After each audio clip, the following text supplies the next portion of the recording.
fact that he's the one negotiating all of this stuff. And I'm not mad at him. I got everybody their bread. Now, y'all want me to show up because I'm going to be missing out on this tour money. Y'all going to give me some more bread. Perfect. What's good, y'all? It's your man DJ Playboy back with another episode of the Perfect Talk Podcast, and I'm in the building with my guy, my partner, my dog, Spec. What's going on, bro? Man, happy Sunday. Happy Sunday. Spec back in the building, man. Happy to see you, man. Just remind everybody out there, go make sure you check us out on the YouTube. If you listen to the podcast version, go hop on your phone, your computer right now. Check us out on the YouTube, man. Make sure you subscribe, leave a comment. You know what I mean? Hit the notification so you can know whenever we drop new episodes. We'll be dropping videos all the time. And I want to showcase a comment, Spec. I told y'all. Step in them comments, people. We want to hear what you got to say. Of course. We will respond. And we might even showcase y'all on the episode, like we about to do. The one right here comes from Philly Bird Gang. This was Philly Bird Gang 1, excuse me. And this was on the episode we dropped about Steve Smith Sr. and the cheating scandal that was going on with that, right? Remember not Tony Gonzalez. Tony Martinez. We thought it was Tony Gonzalez. Tony Martinez had exposed his wife and Steve Smith Sr. for cheating on him. So this comment right here said, this was the second of two comments, but this one said, also saying he shouldn't do what he did. ... You're showing to be a cheater yourself as opposed to someone who has been cheated on. Very transparent. I think they're referring to the illegal advice that I gave Tony Martinez when I say he probably should have extorted them but also saying what he did was kind of corny. But you're actually wrong, Philly Bird Gang. I have been cheated on, and as a struggling DJ podcaster, ain't nobody trying to cheat with me right now. So you wrong on both accounts. But we do appreciate you for hopping in the comments. For sure. And keep letting us know your opinion because we appreciate that. There was another topic comment on that same video that Philly Bird Gang left too. So thank you for hopping in the comments. And we're gonna keep it moving right now to Put the Spotlight Story. You know how we do every week here, Spec. Every time there's a big story, it might be a little story, we got to shine a light on it here at Perfect Talk Podcast. I know you've seen this one. You are a fan of the guy LeBron, one of the greatest in the league. And I know you've seen that video where he ran up on Stephen A. Smith. Oh, for sure. He was mad. That one had everybody talking. Stephen A. Smith felt like he had to come back out and just, even comment on it. But first, let's listen to what people are speculating is what really took LeBron over the edge. I think it was more than just this, but people are saying these are the comments that like Stephen A. had made right before LeBron had spoken to him.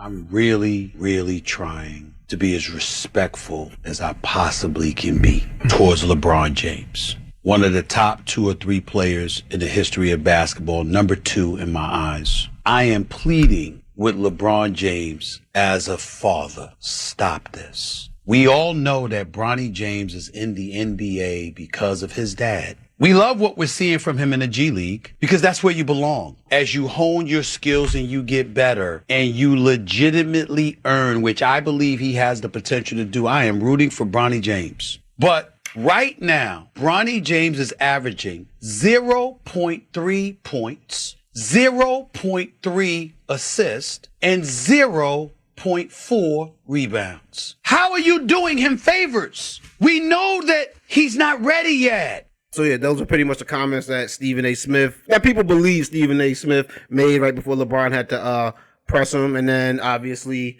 we know what happened next. It was a Lakers game, and LeBron took the opportunity to walk over to Stephen A. Smith. This is what Stephen A. had to say about it. Courtside, and the next thing you know, out of the blue, LeBron came in my face.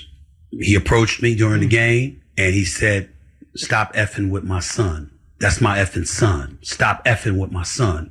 I said, what? Nah, man, straight up, man to man. Real talk. Stop effing with my son. And I saw how furious he was. And I said, we can talk about it later. Nah, F that. Stop effing with my son. That's my son. I said, all right, dog. Fine. And he walked away.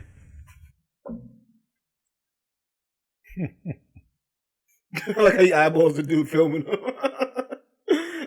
Man, Spec, what were your thoughts just on the whole altercation? Because I guess I'll just say how I feel about it at first. Weird, because we know what Stephen A. Smith does for a living, and if Bronny James is an athlete, it would seem like it's within his wheelhouse to speak about how athletes are performing. Also, I don't think he said anything truly disrespectful about Bronny James. Now, depleting with LeBron as a father and all that, that's, I think, might be a gray area where now it's kind of disrespectful. It's not just athlete to broadcaster. It's something beyond that. But LeBron, you wasn't about to fight him. So, you know what I'm saying? Like, cause that's just crazy. You guys are billionaires. You know what I'm saying? LeBron a billionaire. You guys aren't about to like knuckle up. And I think it like takes away from like let Bronny talk on the court. You know what I'm saying? But how do you feel about it? As you are a fan of LeBron, that's not a secret to anybody that watches the podcast here, but just, how did you feel about the whole thing going down? Well, when I first seen the headline, cause you see the headline before you see the clip, I said to Mo, I'll probably know what this is about. And then as I read the article, it confirmed, it was having something to do with his son. And then, I watched the video, and then in subsequent days, Stephen A did talk about it and what was said, so on and so forth. And, I agree, like, I don't think Stephen A necessarily said anything disrespectful or anything like that. It's his job to comment on things that he sees. Bronny is in the league. Therefore, he is eligible to be talked about. Fair game, right? Fair game. Yeah. And so, but two things can be true at the same time. As a father, right? As a father, not a basketball player, but just as a father, I will always be protective over my child. Right. And so I don't think LeBron was wrong in any way, shape, or form. As a man, right? I'd much rather, I'm sure he could have reached out, talked over like Stephen A said, he could have hit me on the jack, whatever the case may be. As a man, I'd much rather be able to look, even if I know I have no intention on scrapping with you, I'd much rather look at you in your eyes. I want you to see my face, hear my words directly from my mouth. Stop effing with me or my son, whatever the case may be, and leave it at that.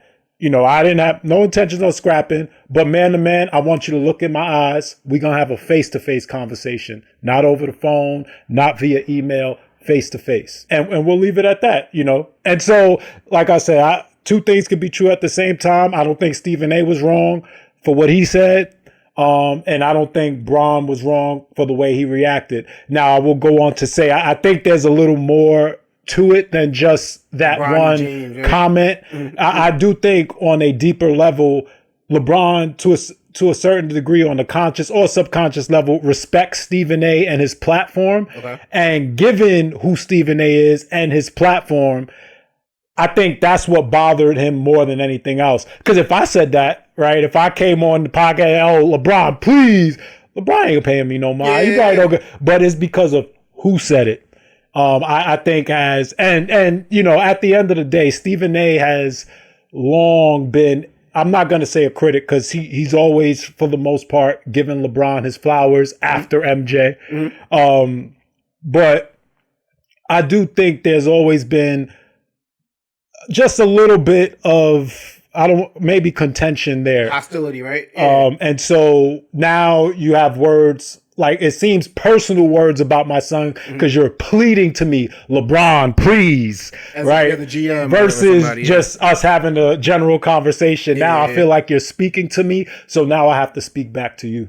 Yeah, no, I definitely felt like there was a little bit more behind it.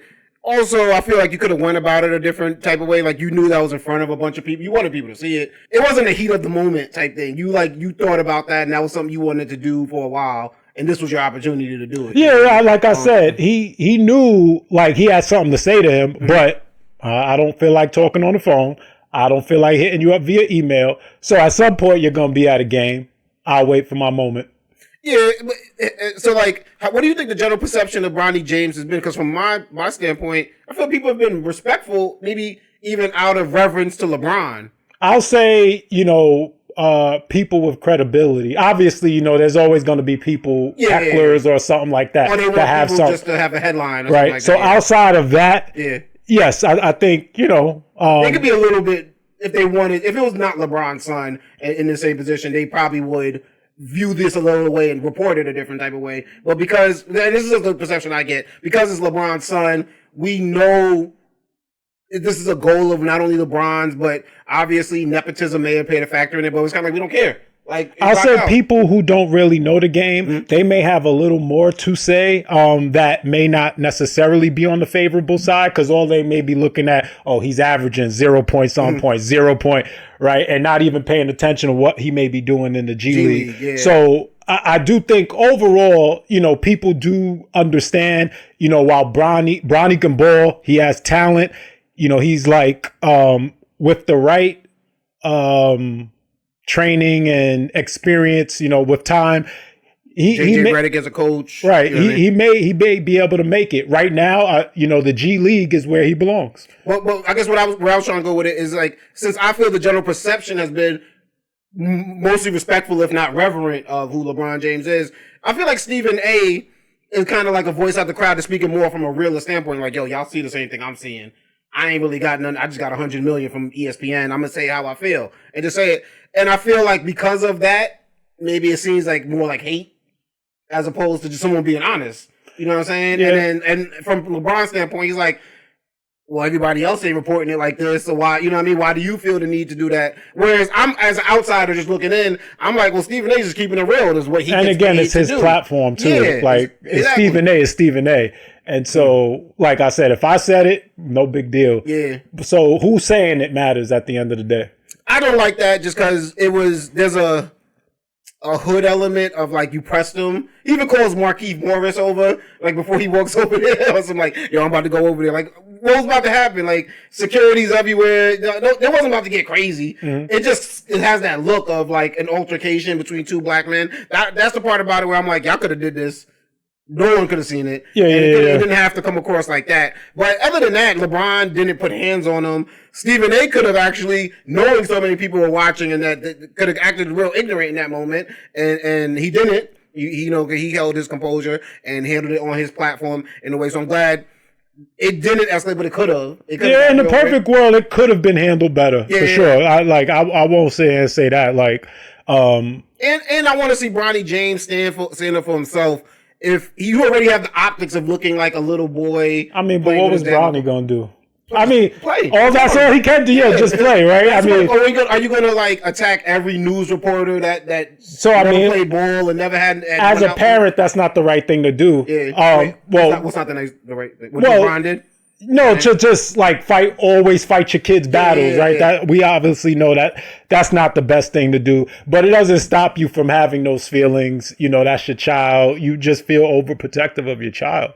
It feels like when the parents get in a little arguments at the Little League game. That's what it feels like, right? Like you seen the opportunity, walked over to the coach and said something or something to the ref, and it's like the kids on the court, like, what's going on right now? But I do feel where LeBron's coming from as a man, but let Bronny be a man. And like I said, I think as all your athletes, all you could do is honestly, I think it goes beyond athletes, because I'd say it even goes for rappers. Like, if DJ Academics is saying a bunch of, what are you gonna like try to play the internet game with them? You're gonna diss them in your bars. You're gonna perform the way you want to perform. So if someone's critical of you, the only thing you can do is perform in your wheelhouse. Keep the main thing.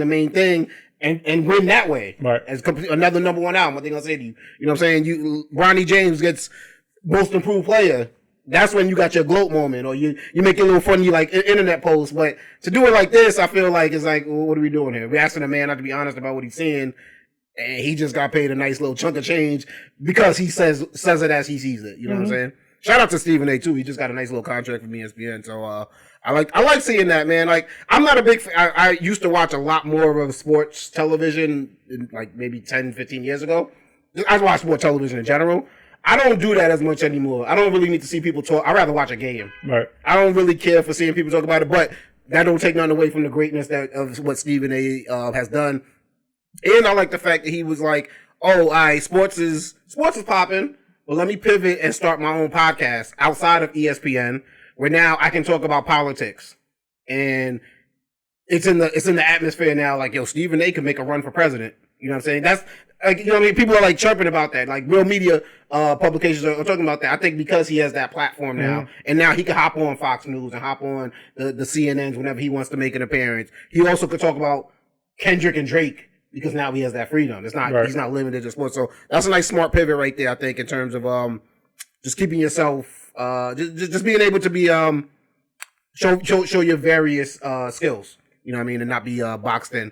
But right now, Spec. Whenever Spec is in the building, we got to take it to what I call put some respect on my name. My name, come up, respect. Yeah. Let's go. Stop playing with my name. That's when Spec lets us know if he got respect or speculation for a topic and exactly how he feels about it, man. And did you hear about the track relay race where one of the girls got hit in the head with a baton? On purpose? That's alleged, remains to be seen. Let's check out this video real quick and then we'll talk about it afterwards. You ain't think nobody was gonna catch that shit. Like, nah. The shorty's wild. Junior Kaylin Tucker was running gonna the let her second pass leg me. of the 4x200 relay in the Virginia State High School League Championships when the shocking Like, incident what happened. the hell did she think was gonna happen? Watch again as you see the two sprinters running side by side as they round the corner with Kaylin on the outside, Kaylin's mother cheering her on. Just as Kaylin is passing the other runner, the athlete swings her baton, striking Kaylin. The 16-year-old was later diagnosed with a concussion. The family After a couple times hitting her, my baton got stuck behind her back like this, and it rolled up her back. I lost my balance, and when I pumped my arms again, she got hit. It appears intentional, but Alayla says it was accidental. But I know my intentions, and I would never hit somebody on purpose. I didn't have to see the first video, second video, 10th video. I know 100% that she won't do this to nobody. Her parents outraged at the backlash. The IC Norcom relay team was disqualified. All right, so the two runners here is junior Kaylin Tucker. She was hit in the head by, I believe, senior Alea Everett during a race. Now it looks like she's actually facing charges. She's been charged with assault, if I'm not mistaken, out there in Virginia. And I'm not against that. What she did was hit somebody in the head with a metal baton. Like, that's serious. It sounds like, from what you said already, you don't believe you're not falling for it. Yeah, right? I don't think it was an accident. It doesn't look like an accident. It definitely has that, like, that intrusive thought, right? That hits you where you're like, I should I?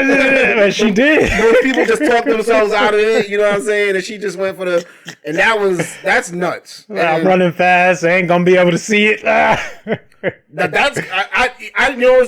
To me, it just feels like a heat of the moment type of situation where you just didn't think, you know what I mean? Like, what the consequences were going to be. You're obviously on camera. It's a stadium full of people. Like, how were people not going to see that? You know what I'm saying? And you didn't stop. Yeah, you know what I mean? Like, at least in the moment, like, damn, you know what I mean? Like, right, you know you hit her. Don't say, oh, I didn't even know I hit her. Like, she kind of does like a little reach down, kind of, like, at first, and I was like, nah, I ain't doing that. And then I heard the team didn't apologize. They didn't reach out to her or anything like that. Now, she said she got blocked on social media. So, as the week went on, this was, like, kind of circulating into a bigger and bigger thing. But she had a rally the other day. The crying looks so fake, though. What they had a rally for? Let me see. So basically, hundreds of people gathered to support track star Leia Everett after believing she's been wrongly accused of purposely attacking the track star. So I think this was after she got charged. I don't know if I don't think she's been arrested, though. I think they might have charged. I don't know if she turned herself in or what the case. But they did say photos from the event show a few dozen, not hundreds. So, so to be hating.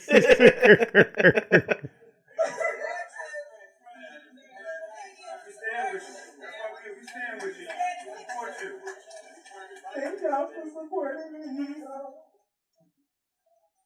There's nobody else wanted to hear my story except for people that know me and people that know I would never do anything like that. I would never harm anybody. I'm not a fighter. I'm not even confrontation. I wouldn't even do that. And I thank y'all for believing in me, and I love y'all. The only thing that bothers me about this is just like, I feel this is one of those situations where she has no choice but to double down on it wasn't an accident, and you really start to believe that it was an accident, and she's made herself believe that it was an accident to where she could just cry and do all.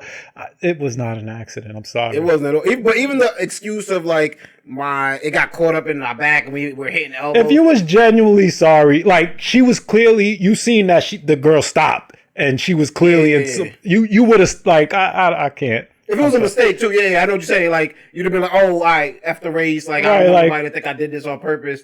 Yeah, it's at first I kind of she wasn't trying to get that bronze.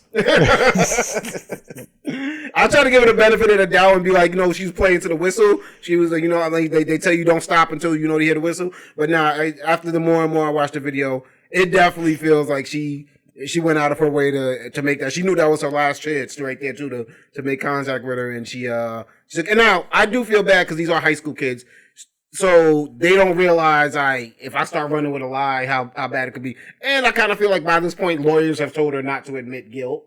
Because I think I think she was charged. I think there was an actual lawsuit already, that they filed papers for. So I'm assuming as soon as that happens, the lawyer's going to be like, don't get on no cameras and do that. He probably didn't even want her doing as much media, as she was doing to, like you said though, double down and to do the public crying. I'm not going to say that's lying or false, because once again, we're grown men judging high school girls. I don't want to beat up those guys that are like, nah, this girl's this, that. And I also don't want them to be held for, especially the one who did the assault, to be held to a decision you made when you were 17 years old. Like, I'm not going to make a judgment about you as a person. But in this particular situation, yeah, definitely, I think you were in the wrong. I don't believe prison time or jail time or whatever the case may be. I think because she's a 17 or 18-year-old girl, they might charge her as an adult. Didn't they say 16? Is she 16? I thought they said 16. I thought the older one was like I don't know. I knew one of them was close to 15, 16. Okay, younger, yeah. And I thought the other one was like 17, 18. But I could be wrong about the ages. If she is in that age range where she could be charged as an adult, I don't think jail time is necessary. Community service, anything short, this girl should never be behind bars. Yeah, no, I don't think, like, for me, more so, just scare her, right? Like, scare her, you can't be doing shit like this, right? Yeah. There's no need to ruin the child's life. Because if there was white athletes, I don't think no one would be thinking anything. I don't even think charges would have been necessarily filed. I don't want to play that game. I hate that conversation. I mean, because it may be so, but you just don't know. I think every situation is different. But obviously, that's the first thing I was talking to Thalia about. That's the first thing. If this was white kid, I'm like, I just feel like, I don't know if they would like pressing charges. Maybe I could be wrong. I'm sure if you sat there, if we sat here and did the research, we could find incidents where people were charged of all different races and all things like that. I just hate when like young black girls are viewed as women, and now we're trying to charge them as if they were adults. Where this is obviously a high school student that made a mistake in the heat of the moment. Yeah, but thoughts and prayers are both. Yeah, like you can't be hitting people in the head though. That's that's next level. Like, shout out to those parents for not rowdy, running up on that track. Yeah, because it could have went left real quick. Because everyone's seen it. Clear as day. Fast as they was moving. Respect and speculation, man. Serena Williams. We know her as being a tennis superstar. We just spoke about her appearing at the halftime show with Kendrick Lamar. I don't know if you do know, she is a franchise owner as well. She owns a few franchises and just bought a new one. She's in Tiger Woods' new golf league. She's an owner in that one. I want to make sure I get all her ventures here. So yeah, she's a minority owner in the National Women's Soccer League, Angel City FC. She's in Tiger Woods and Rory McIlroy's TGL, and she owns a part of the Miami Dolphins along with her sister, Venus Williams. Now she has just purchased a WNBA team, the Toronto Tempo. But respect or speculation. Do you think it's funny that she bought a team in Toronto? Is this more Drake shade of all the teams? I don't think so. Only because there was I think 2 expansion teams. So this was I think it probably was just a coincidence. It would have had to been at least I think Golden State got a new Valkyrie or something like that, right? Or Toronto, and maybe she put in bids for both and just didn't. Toronto I don't know. Came back, but obviously it makes for a good story. Toronto. When I heard it, I was like, But shout out to Serena Williams. Yeah, she definitely on her building out that portfolio. Yeah, smart. Definitely after their athletic career is done, you got to do it. And even so, I mean, it would be sweet for her to get that what do they win in the WNBA? Yeah, I was about to say not the Larry O'Brien. What do they win? No, I don't even know what it's called. Honestly, that's a good question. The Lisa Leslie. Is it? I mean, she's the only one I can remember from back in the day. Now I gotta look at what's the trophy called. Okay. No, but yeah, that'd be dope. No, she could definitely, that'd be a nice little tip to her hat to Drake if she still cares about that type of thing. I'm hoping she does it, but I like to see that though. I like to see a lot of these owners. There was a NBA star who died recently. Well, I didn't even know he was a billionaire like that. junior or something. Well, now I gotta pull it up. But NBA superstar. I think he played for the Milwaukee Bucks. I want to say because I think they were shouting him out this week during the game. Oh, okay. You know what I'm talking about? I think like 2 players died. I didn't know he was. Oh, okay, maybe because you said billionaire. Yeah. Okay, I definitely don't know. He said after he was one of the. I'll pull it up. Junior Bridgman. He was actually a billionaire. I think he was like on. That name don't even ring a bell. I recall the second dude that passed, but this person you mentioned. Well, he was a minority owner for the Milwaukee Bucks. Okay. But I believe he definitely played though. He was I guess a 6-man, so he was like a superstar. But he was 71 years old, and I think he died during like an event. Yeah, but the point I was bringing up is just to see players after their careers being able to do stuff where that they can make headlines in the business world. Whether it's being a minority owner or just starting their own businesses and things like that. So Serena Williams is definitely heading down that path. But Spec, we're going to keep things moving right now with our next segment here is one of my favorites, and it's called Have You Heard? I hear headlines in the news. I'll bring them to the table and I'll see if my guy Spec has heard. Cameron and Jim Jones still going at it. After the controversy, after Cameron had his interview with 50 Cent, obviously Jim Jones came back with his comments. He's dropped some songs about them on his recent album. Definitely about Cameron, I should say. Did a Breakfast Club interview. And the Breakfast Club interview brought up a lot of things. Somebody brought up a potential verses, who Jim would want to see in the verses. 50 Cent's name was brought up, and Jim didn't like that being brought up. And they had their own little comments. But something that stuck out was Jim Jones kind of called out Swiss Beats and saying, you and Cameron did some backdoor deals during the verses.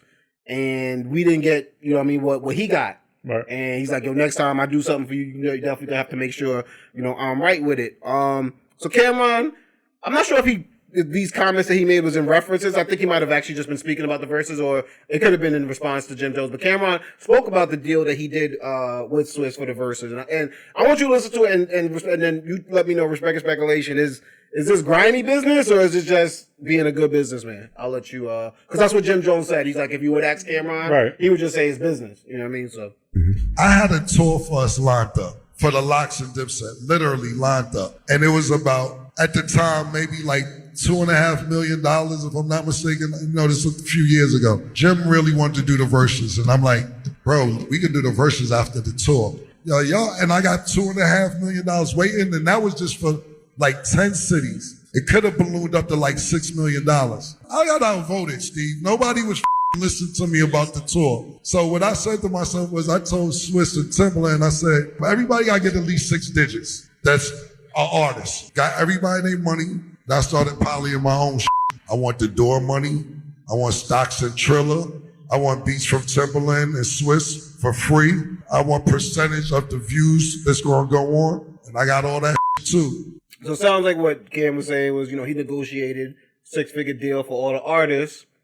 And he definitely was like, well, since y'all didn't want to vote with me on the tour, I'm going to come over here to Swiss and be like, I'm not showing up unless I get this. Grimy business or good business? It's good business at the end of the day. I think it really just depends on where you fall on the spectrum. Like, this reminds me of like where Hov and Dame was. Okay. Like, Dame was all about, it's about all of us. Like, we all gonna eat the same plate. Yeah.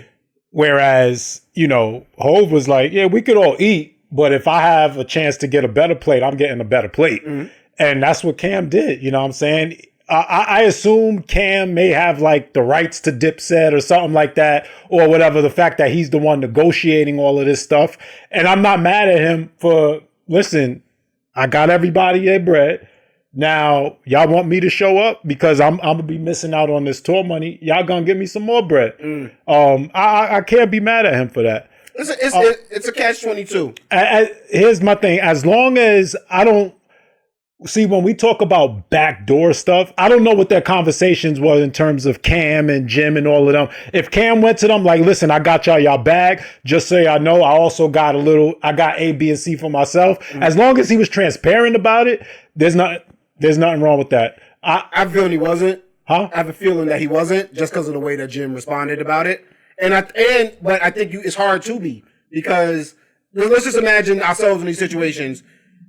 you might then be like, well, why am I just taking this? Why don't I go see what I can get? And then everybody starts calling Swiss Beats back, and then nobody shows up. You know what I mean? Right. I think what Cameron realized is, at least on his side of the card, he was the draw.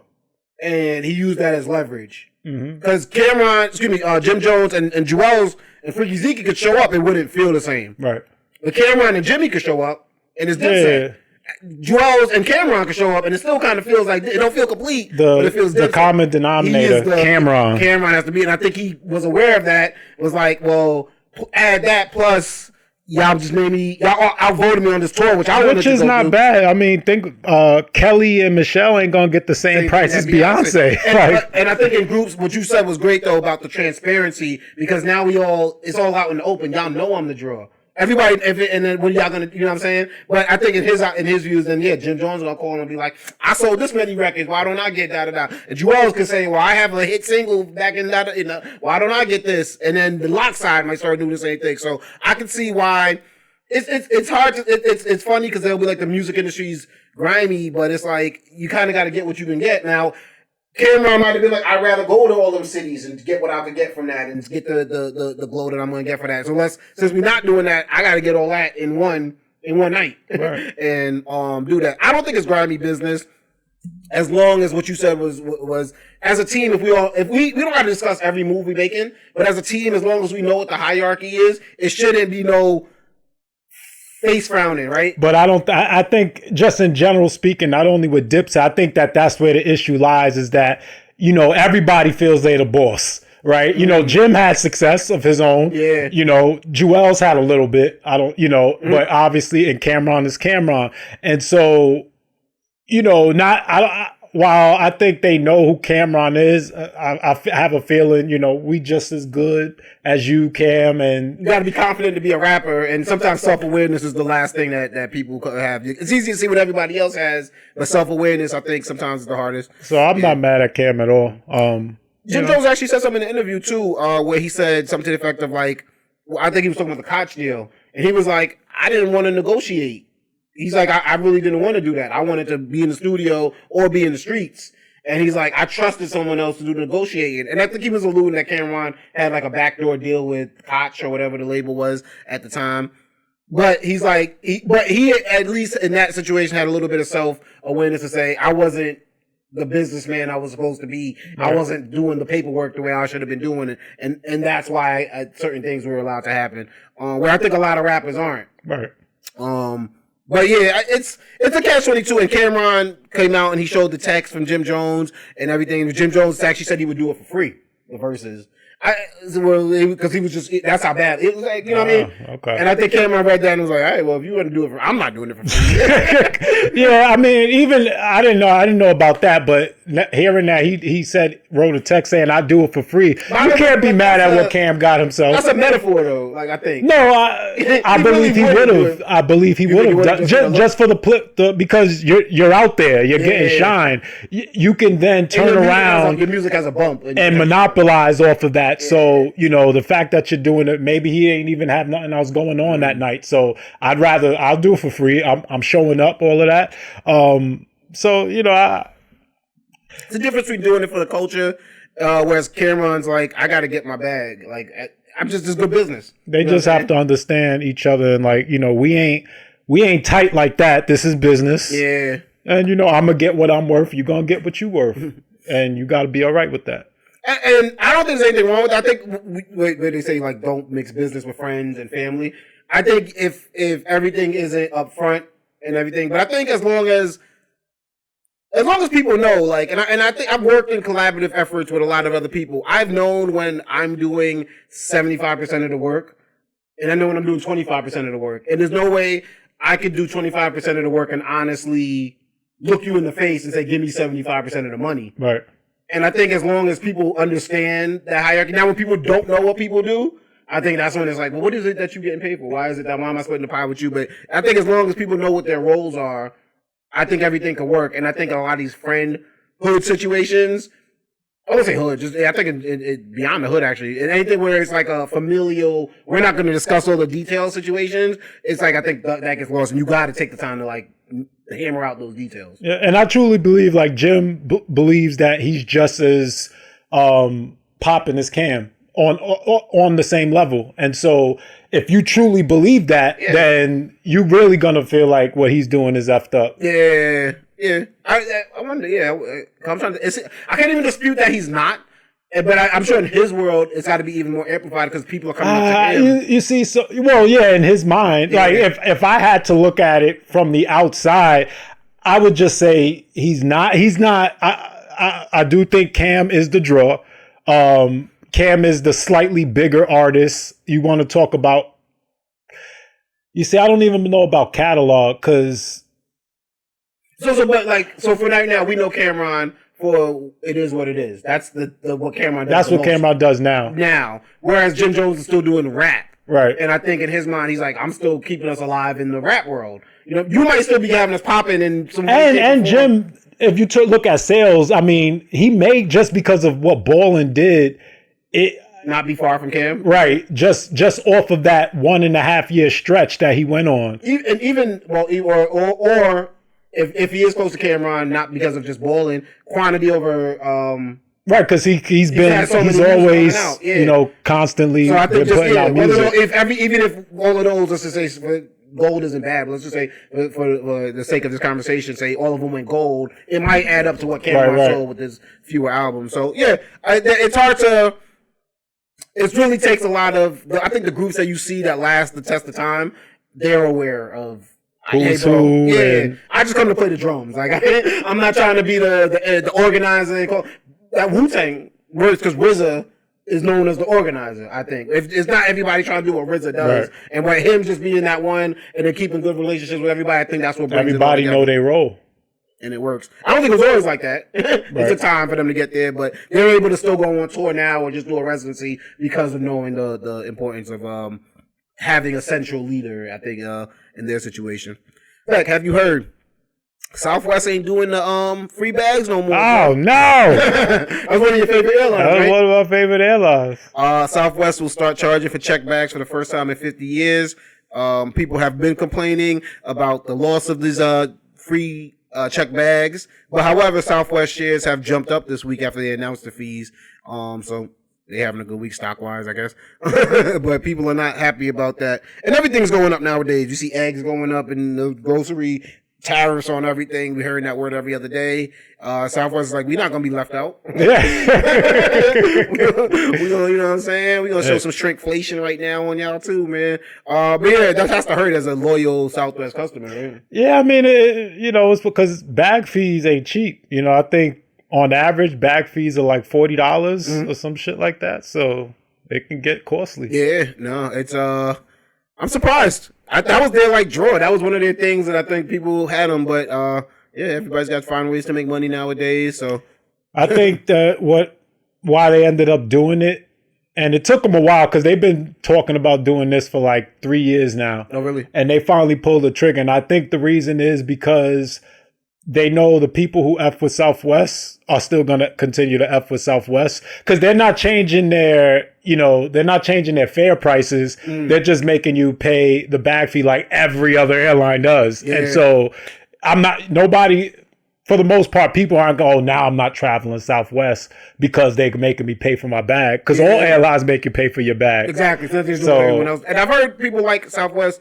because of the reliability. I don't know how true that is. Listen, I've heard a lot of like negative things about Southwest, but I've been flying Southwest religiously since 2011. Okay. And I can literally count on one hand the amount of like times where I could say there was issues. Like for the most part, they have been very reliable as far as I'm concerned. So they said any delays or cancellations that I've experienced, it was because of like weather, and that would have happened with any airline, not just Southwest. They I don't know how long they've been floating this idea, but they say they might get rid of the no assigned seats. I heard about that. Yeah. But is that like a turn off or for you, or is that like you'd rather the assigned seating? You know, it's one of those things because once they get rid of that, they're going to charge people. So it's going to be an additional charge now to pick your seat. Okay, I got what you're saying. And so it'll just be another charge. And so it's getting scary to fly. Now it's getting pricey. Right. Nah, it is what it is, though, man. Like everything in this country, man, the price is going up, and you're gonna have to get your guap up to stay up with it, man. But I do like the open seating situation. You just have to know how to play it, right? Like if you're traveling, like if I'm traveling with my family, because what'll happen is, like, let's say you have a family of 4, or let's say a family of 3, because there's 3 seats and 3 seats. Okay. So on the plane, so if you have a family of 3. And you don't have a good boarding position, chances are you're not going to be sitting with your family. So if you're going to be traveling with multiple people, a couple of things. Either you're going to have to be a preferred customer, which then you get priority seating, or you'll have to purchase, like what we do is, like, let's say if it's at least 3 or 4 of us, we're going to purchase an early bird check-in. And what that does, it's like $25 per way. And they guarantee that you get a good boarding position. Oh, because that means you get on before other people. Right. So if there's 4 of us, I'll purchase the early bird for one person, and then that one person is gonna board early and then hold down our seats. Got you. Smart. So, instead of paying for all 3 people. Right. I see what you're doing there. Oh man, Spectres hit y'all with a gem right there. There you go. That's something y'all learned right here on Perfect Talk. But now we gonna move to my favorite segment. It's called Things I Seen on the Internet. Show y'all something new I just seen this week and see what Spec thinks about it, man. First up, this happened on Capitol Hill. I believe these are senators. Basically, one of them was misgendered, and we'll talk about it after we see it. I now recognize the representative from Delaware, Mr. McBride. Thank you, Madam Chair. Ranking Member Keating, also wonderful. Mr. Chairman, could you repeat your introduction again, please? Yes, we have set the standard on the floor of the House. Why they did that? Why they did that? What is that standard, Mr. Chairman? Would you repeat what you just said when you introduced a duly elected representative from the United States of America? Please. Oh, my God. I will. The representative from Delaware, Mr. McBride. Mr. Chairman, you are out of order. Yo. Mr. Chairman, have you no decency? I've come to know you a little bit, but this is not decent. We will continue this. You will not continue it with me unless you introduce a duly elected representative the right way. This hearing is adjourned. He's like, I ain't doing this. Donald Trump put an executive order, bro. He said there's 2 genders. Hilarious. Wow. What was his name? Hill or something like that? Oh, Keith Self, yeah. That's crazy. I didn't even know. And he's a Republican? Yeah. Hey. Well, no, this isn't Keith Hill. Oh. That's Keith Hill. Okay, so yeah. McBride, I assume that's a Democrat. That's Sarah McBride. I don't know that. Yes, I'm assuming. But she calls him. She calls him a woman. From Delaware, Mr. McBride. Look. Thank you, Madam Chair. Ranking Member Keating, also Chair. wonderful. Mr. And then this guy decides wow. he's about to cape up for it. I now recognize the representative from Delaware, Mr. McBride. Thank you, Madam Chair. Ranking Member Keating, also wonderful. Mr. Chairman, could you repeat your introduction again, please?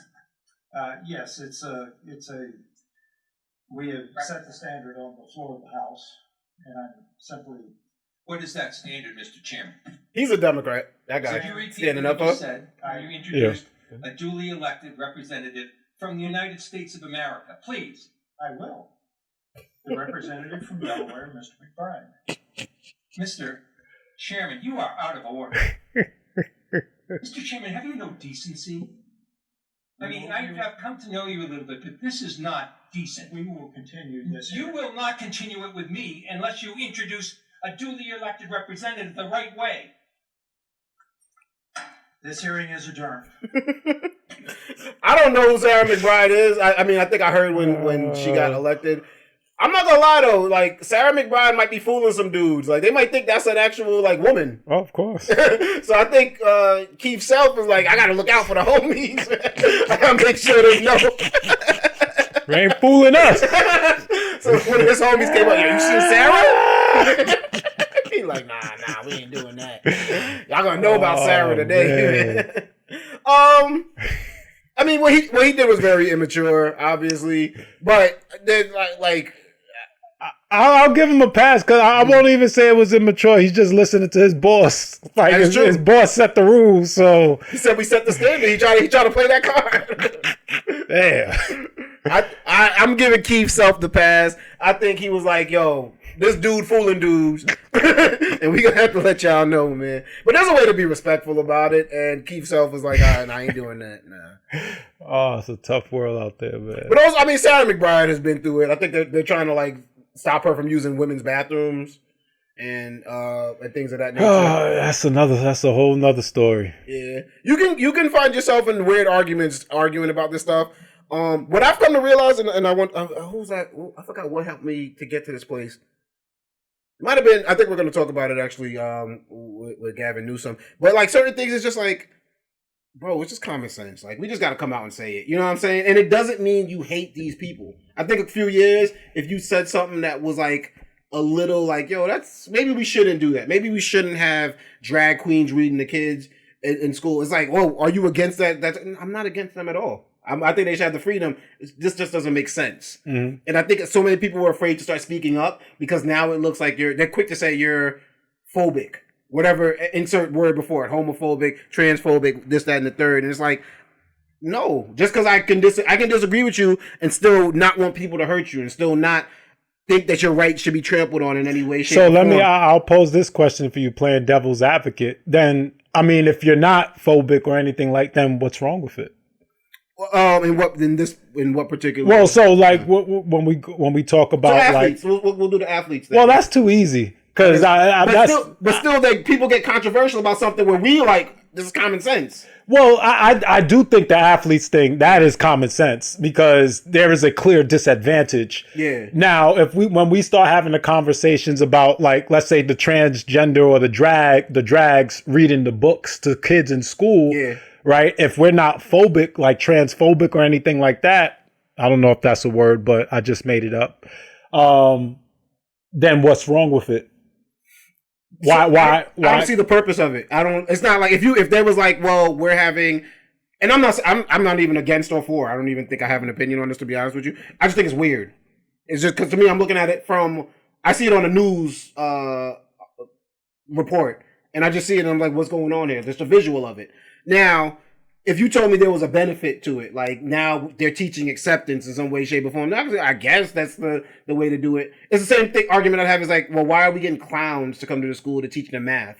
I don't get that. That's not a thing that happens. Oh, okay. Yeah. But to me, it's just as ridiculous. It's like, it's a kind of a distraction from what the kids should be actually learning. Unless there's a point that you could tell me that I don't get to the clowns doing it. And I'm not comparing drag queens to clowns. Don't I get you. Down that road. But I'm just saying, it seems like more like you went for the wildest thing, and then it was like so you could point the finger at anyone who had a problem against it to be like, there must be some type of phobia, or you must be against this, or you must be some type of bigot. And I think hopefully now I'm hoping the pendulum's come back a different way where it's like I'm allowed to say I don't think trans rights should be trampled on.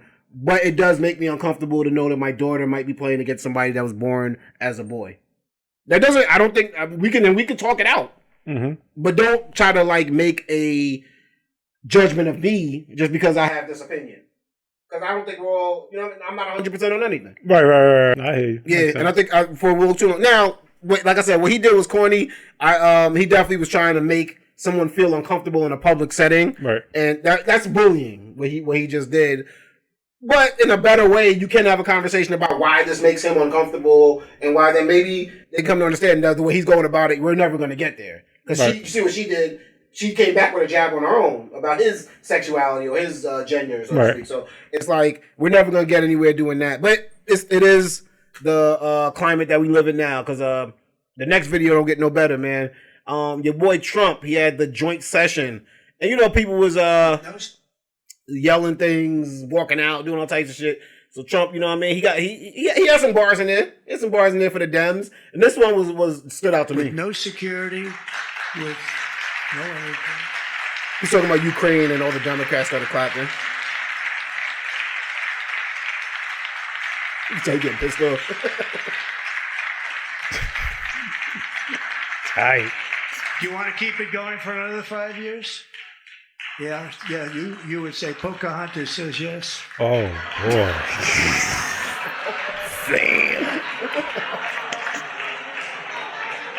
Damn, son.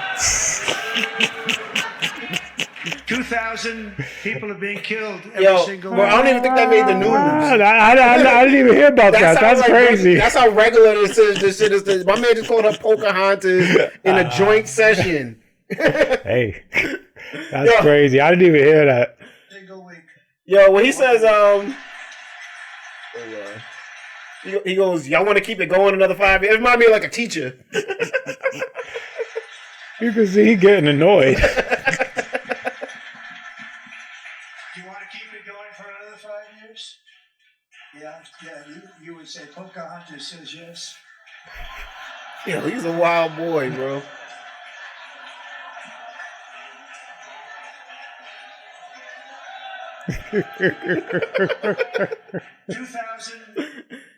Your man Al Green got kicked out of there. He was shouting out during Trump's speech, and then he ended up getting censured or something like that, I believe. But the Pocahontas stuff, I think we've just I don't even know we reached a new low high. Like this just. Yeah, no, that's just Trump. I mean, we just accepted it. You can't get mad at Sarah McBride getting misgendered when the boss is moving like that. It's funny. Definitely gives us some content to laugh at, but a little wild the trend that we're heading, man. And the third one comes from Gavin Newsom, as speaking about transgender athletes. Governor Gavin Newsom appears to be taking a more neutral stance on transgender athletes. Would you say no men in female sports? Well, I think it's an issue of fairness. I completely agree with you on that. So that's easy to call out, the unfairness of that. There's also a humility and a grace that these poor people are more likely to commit suicide, have anxiety and depression. And the way that people talk down to vulnerable communities is an issue that I have a hard time with. Newsom made the comments on his new podcast, This is Gavin Newsom, while talking with conservative commentator Charlie Kirk.